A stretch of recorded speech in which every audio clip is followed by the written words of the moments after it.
My parents said they had rather die than go to a nursing home. They saw the nursing homes like the old county poor farms and thought becoming a resident signified to the whole world that their children did not love them. I promised both my parents and my wife's parents that they would never have to live in a care facility of any kind. They were to have a home in my home as long as they lived. My mother-in-law died in a nursing home. My father died in a nursing home. My mother died in an assisted living center, and I've been forced to make some rather difficult adjustments in my thinking. Everything in my background and culture said I should give the care to these loved ones. Reality did not allow me to do so. I have a book called Gramp. It's a pictorial history of the last few months of the life of an old man, recorded in pictures by his grandsons who were able to take off from work and care for their grandfather in his home. There are two pictures side by side on the back of the book that sum up our dilemma. On the one side is a picture of Gramp carrying his infant grandson in his arms. The other picture is of that same grandson carrying Gramps in his arms. The underlying meaning of these pictures is, you were carried, now you carry. You were cared for, now you care. I believe that, and I'm sure you do also. The problem is we have gone through some rather dramatic changes in our society that make this no longer a simple matter. There was a time when elderly loved ones automatically moved into the home of one of their children. That is not done as much as it once was, and it's easy to conclude that we no longer love our parents enough to give care, that we built nursing homes because we stopped loving our parents. Social changes and not lack of love has forced us to make other arrangements for the care of elderly loved ones. These changes make the care no longer a simple decision. The first change is we're living longer. That does not come as any surprise. We are constantly bombarded with the news that we are a graying society. We are told that in the next census there will be more people over 65 than there are people under 18. I've even heard that a female born today will take care of her parents 1 year longer than she will take care of her children. But we're not living longer because we stopped getting ill. We're living longer because we now can live with diseases that once took our lives. We now recover from these diseases and may well have several years of quality life yet to live, but in the process of this, we can demand so much more care than before. We can also demand that care for a much longer period of time. We are living beyond our children's ability to care for us. I promised my parents they would never go to a nursing home. I kept the promise. They just outlived the promise. When a seatmate on a plane found out what kind of books I write, he got rather huffy and said, "I'm Greek, and our culture demands that the oldest son care for the parents when they can no longer care for themselves. I'm the eldest son. My father lives with us, and he will do so until he dies." I said, "I understand and appreciate your culture, but your father may live beyond your ability to do that.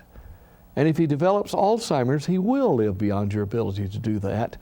For with Alzheimer's, it's not whether you will make a long-term care decision, it's when you will do so." He touched my arm and said, "It's already happening, and we don't know what to do. What is worse, I'm in a second marriage and we have a little girl. How do you find a nanny that will care for an old man and a child at the same time?" We've also become a scattered society. We don't all live where we once did. There was a time if there were 7 children in the home, 6 would live in or near the hometown. Now all 7 are gone. We no longer have a core group of family available to care for the aging loved ones.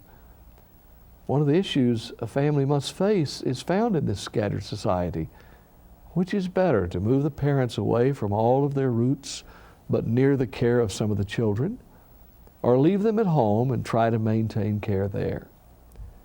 Industry also must begin to respond to this issue.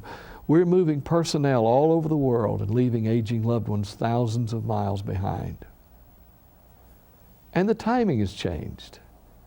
Because of the Depression, my parents married later in life than I did. So it works out for my generation that about the time our children leave home, we begin the care of our parents. I have 4 daughters. When the last one was preparing for marriage, we began caring for my mother-in-law, then came my father, then my mother, and we had 10 years of caregiving. Often a couple looks forward to the time when the children will be gone and they can retire and travel. There's no way of knowing how many RVs are sitting in driveways waiting while the couple give care to aging parents. They call this a sandwich generation. We're sandwiched between our children and our parents. Someone said it was the bridge generation. You feel like you're being walked on from both ends. All of these changes complicate the care of aging loved ones. It just isn't simple anymore. Neither is it easy. These decisions can be the hardest ones we ever make. I remember the struggle with my mother-in-law and my father. Late one night I wrote, "Love is doing what people need, not what they want. Love is doing what people need, not what we want." We decided we had to do what was best for both of our loved ones and ourselves, no matter who liked what we did. We had to face these decisions alone. I'm sure help was available, but we did not know where it was or how to find it. There were no books or videos to guide us. We walked alone and hoped for the best. Fortunately, you do not need to walk alone. I hope this video and the others in the series will guide you step by step as you walk through the process of decision.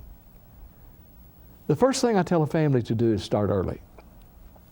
Most of the care decisions are made on the spur of the moment. The loved one must leave the hospital and the doctor says they can't go home, and the family has about 24 hours to find a place. There's not enough time for planning, and no time for comparing, and no time to involve the family, and no time to plan the move. We just bundle them up, plop them down in some facility, and hope we did the right thing. Even if we're lucky and find a wonderful facility, there's still so many loose ends untied and issues unanswered. The long-term care of an elderly loved one needs long-term planning. Every family needs to have a family meeting. The entire family needs to become involved in exploring all the possibilities and all of the options. The only way to avoid misunderstanding is to have an understanding. If the family is ever going to split into warring factions, it will do so over the long-term care of loved ones. I hear far too many horror stories and see far too much pain not to make every effort possible to help families face these issues in peace. Now, when I suggest having a family meeting, I can see the reaction on the faces in the audience. Under their breath, they're saying, "Not in my family. They would never agree to such a meeting, and if they did, they would not talk." Believe me, it's worth the effort just the same. In most families, there will be those who are in denial. To them, there's nothing wrong with the parents. They think the rest of the family are exaggerating the condition and that nothing should be done. There may be other members who are in panic. They think their parent is dying and no one is doing anything about it. To them, the doctor is incompetent and the rest of the family do not care enough to take action. Hopefully, there will be a realist or two among the group. These are the ones who must call the meeting. Most families will respond to a positive message that explains the need to have an understanding in advance of need. And if the meeting is an honest attempt to hear the feelings and thoughts of each member of the family, most of the members will express themselves and a meeting of the minds can be found. Usually one member of the family will become the primary caregiver. Most of the time the family tries to hang it on one person. Too often the family then feels free to sit back and criticize every decision the caregiver makes. One member may take the leadership, but all of the family needs to be involved in the decisions and the care. If one member becomes the primary caregiver, the rest of the family should accept the role of being sure that person is giving the support and the relief they need. Caregiving is tough work. They need frequent breaks. They need vacation time. They need encouraging calls. They don't need criticism. If a person does not like the way things are done, they should either be quiet or be prepared to assume the duties involved. While the family is together, it's a good idea to go see an attorney. We cannot cover all the details on this tape, but there are several documents the family needs to have prepared. You need advance directives, which in the past we called a living will. You need a durable power of attorney for health care, and it's a good idea to have a regular power of attorney signed. Too often families get caught up in a member suffering from dementia and no way to handle the legal matters of that person without going to court. All of these precautions can be covered by a visit with an attorney. You'll also need to talk with either an attorney or a financial planner to lay plans for handling the money. One reason for starting the planning early is there are now many kinds of care available.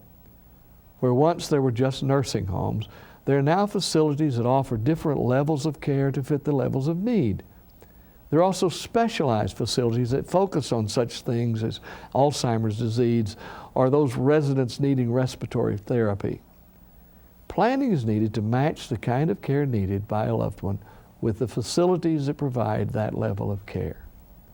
No one wants to spy on their parents, but the family needs to set up some system for monitoring their true condition. Parents tend to hide their condition from the children. Often the parents can be very ill and the children are the last to know. Learn to watch for the signs, like the condition of the house, or bruises. Even the ones they explain should be noticed. Take notice of changes in grooming or dressing. Ask the neighbors. They know if the parents are falling in the yard. Ask the grocer. They know if the parents are eating well. A private visit with their physician will be welcomed and informative to both you and the physician. We don't need to snoop, but we do need to be sensitive to the signs around us. The family needs to begin discussing when the various decisions will be made. When do you start looking for home health? When do you start thinking of a more permanent type of care? At what point do you decide to utilize a nursing home? One of the hardest things about long-term care is knowing when to make the decisions. Are they in bad enough shape to justify such a move? What condition will they be in later? None of these have a definitive answer. A woman shot her hand in the air as soon as I stopped speaking and said, "When do you make the decision?" I said, "Tell me your story." She said, "My mother has Alzheimer's and I'm an only child and have complete responsibility for all of her affairs. I've been shaking for 2 weeks. When do you decide?" I said, "You decide when you've been shaking for 2 weeks." What I meant by that reply was, there's more involved than just the condition of the patient. We also must consider what we can stand, what our families can stand, or what our health can stand, or what our marriage can stand. All of these must have equal value to the condition of the loved one. You may have a cousin who never married and cared for her mother until she died at 105 and thereby set the standard for the whole family, but you're comparing apples with oranges. You must be tough enough to look at your situation clearly and do what you can and no more. Remember, folks live beyond our ability to care for them. We set some parameters with my father. We decided when he could not lift himself up so my mother could change his diaper, that would be the day we would move him to a care facility. That day came. I said, "Now let's go tell him." My whole family refused to go into the room with me, but I sat beside his bed and I told him the truth. I did not say we were going for a ride and let him wake up in the place, and I did not say it was just for a little while. I told him the whole truth.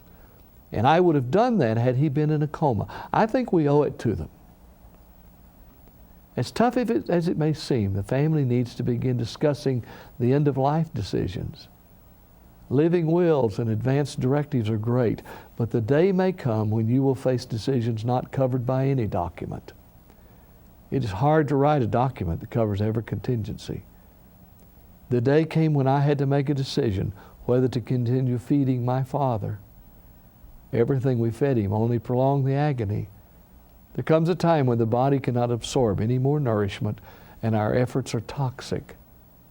But how do you not feed your father? On that hard day, the only thing that sustained me was the long and honest talks between my father and mother and brothers. I knew what my dad wanted. I knew what my mom wanted. I knew I had the unconditional support of my brothers. That is when preparation pays off.